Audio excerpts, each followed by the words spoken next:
Should iRacing or EA buy Le Mans Ultimate? Well, we're going to answer that question very specifically in this video because we're going to take a look at iRacing and see what it has exactly and what it doesn't have, what it's good at, what it's not good at, and do the same with Le Mans Ultimate and see what it'd be like if they came together to talk about EA as well.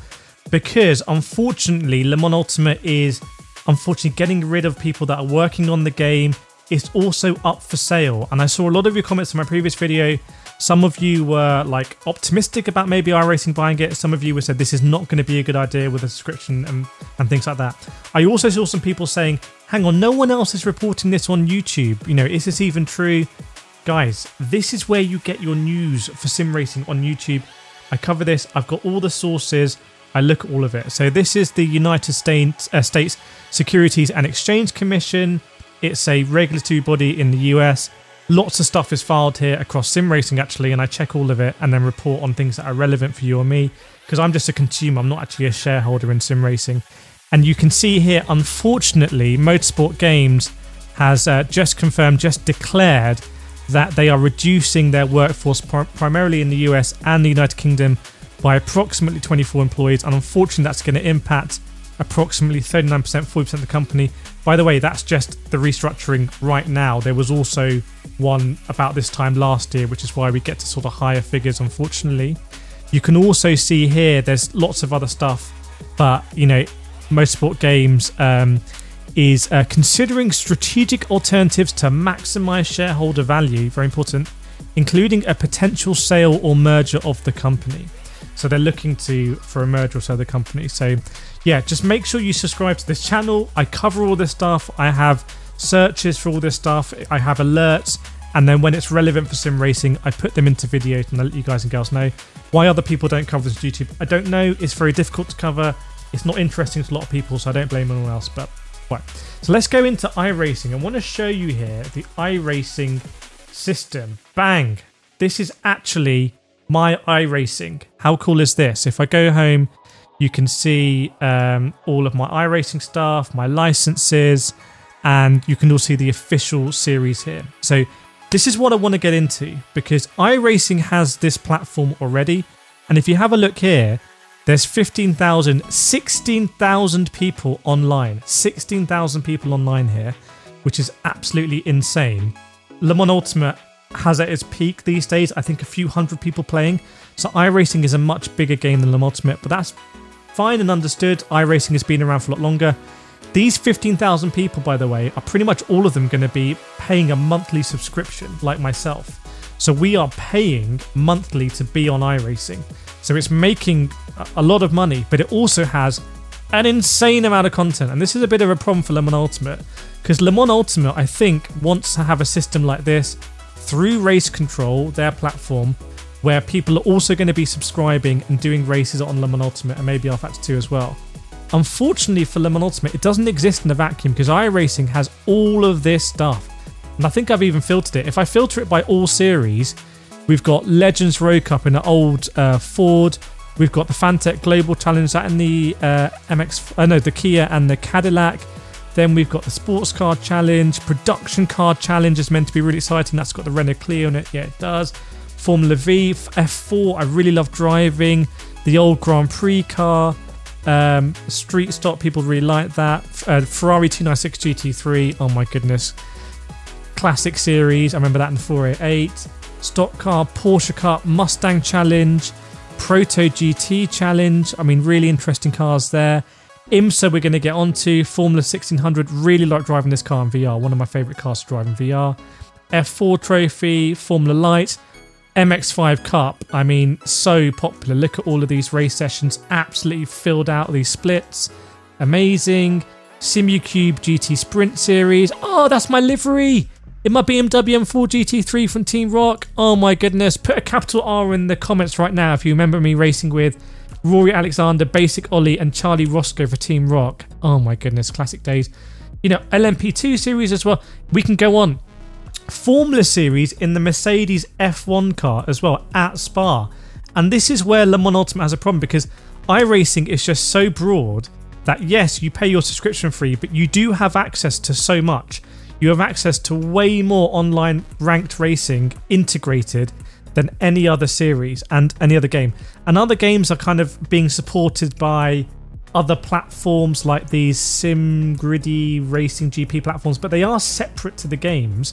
Although in Le Mans Ultimate, I think there's Coach Dave setups integrated in the game. But anyway, iRacing has it all integrated. And here, if you're a big fan of F1, you can drive the F1 car at an F1 circuit in Spa. And yes, it's not going to be fully licensed. It's not going to have F1 branding at the circuit. You're not going to race other F1 cars. But it's still going to be fun, and it's still going to be a better sim experience than driving the F1 games. This is where the problem is. If I go back here to IMSA is also at Spa this week. Now, you've got to remember, WEC, so sports car racing is, you have World Endurance Championship on one side, and you have IMSA on the other side. So World Endurance Championship run by ACO, IMSA by IMSA, but the regulations are kind of like homogulated, or they've been brought together, so the hypercars, it's easy to run in both. WEC was doing GTEs, now both doing GT3. So if I go through this list here, specifically with the hypercars, the Porsche 963 hypercar is probably the best hypercar, maybe the Ferrari, is the best hypercar in the world right now. It is winning races in the WEC. It may have won the race at Spa, which is a very controversial WEC race this season, 6 hours of Spa, because there was a 2-hour extension that really caught out Ferrari. Now, Ferrari is one of the cars that don't have a hypercar here. The 499P's not here. And the Acura is an IMSA, but not WEC. But the BMW, the Cadillac, and the Porsche are all hypercars in both. So iRacing already has those WEC hypercars. It also has the Dallara P2, which is not in WEC, but is going to be in Le Mans. And it also has every GT3 you see here. Lamborghini, Mercedes-AMG, Porsche 911, Ferrari 296, Audi R8, Chevrolet Corvette, Ford Mustang GT3, and McLaren 720S. I believe all of those GT3s are also in the WEC. Correct me if I'm wrong. So it wouldn't take a lot for iRacing to reskin this. And as you see here, a IMSA entry, you know, a 35-minute IMSA entry, but they also do endurance racing. They'll do, you know, longer ones with team swaps. I used to do them all the time. I've done countless 24-hour races on iRacing, and I've done 24-hour racing in real life, and actually it's very similar in iRacing, the feeling. It wouldn't take a lot for iRacing to have a WEC element here. Now, that would be if iRacing bought Le Mans Ultimate and basically took the license and was like, we don't care about the technology. We've got basically most of the cars. We'll get a 499P in here. We'll get a Toyota GR10 hybrid in here. We'll get the Lamborghini hypercar in here. And we'll get the Peugeot 9X8 hypercar in here. And we'll basically be set. Because I'm not sure there's any WE circuits that are not in iRacing. You let me know. But basically, iRacing can get there already. Or it could try and take some of the technology and be like, oh, we've never really known how to do the tyres like this. Or we've known, but we haven't been able to do it because that's owned by rFactor 2, Student 307. They might be able to do that. Now, if EA were to buy iRacing... whoa! If EA were to buy Le Mans Ultimate, they don't really have, as far as I know, any of this back end to do driver swap events and all this kind of stuff. Yes, they've got F1, WRC, but they don't really have that built in. But iRacing just has it ready to go. And so Le Mans Ultimate has been trying to compete with iRacing. Let's be honest, that's the big comparison. That's the only other place... Well, I mean... The other thing is Automobilista 2, if I remember, also has an IMSA license, doesn't it? It just got an IMSA license. We reported on it on the Sim Racing Show. Make sure you subscribe, by the way, if you want all of the Sim Racing news. Trying to get to 100k subscribers. You can help us do it. You can do it. But it's trying to compete with iRacing. But how on earth do you compete with this? And this is where we get to the point on a lot of your concerns about consolidation and not enough competition. And I agree. I want a really... Just like we have IMSA and WEC separated, and there is a bit of competition there. Like IMSA has started to do their racing on YouTube, and maybe WEC will look at that and think, oh, you know, we need to do more stuff. I like competition like that.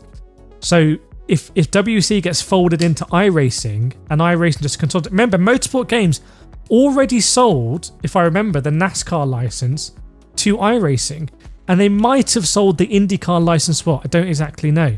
So they've already been selling stuff to iRacing. This is not crazy talk. I know I'm the only person on YouTube, I think, reporting on this, but this really could happen. Like, if you read the official market statements and you see what iRacing has done before, it could slot in here. I think it would be good in that, oh, I can do the Le Mans 24 hours in iRacing. Personally, for me, that's big. I've been affected by that before in the past, not being able to do it. I can drive the Ferrari 499P in iRacing, amazing. If I can drive the cars with their official liveries and do a single player race against the drivers like Kubica and Jenson Button, I would love to do that as well. You know, that would be great. However, long term for sim racing, and you know me, I just love sim racing. I think it would be great to have a independent Le Mans Ultimate, but Le Mans Ultimate with the history of motorsport games, it's like there's been all these questions about it. Anyway, so let me know what you think in the comments, but I just wanted to show you what it could be like. Make sure to subscribe if you want to help me out, and yeah, I will see you next time.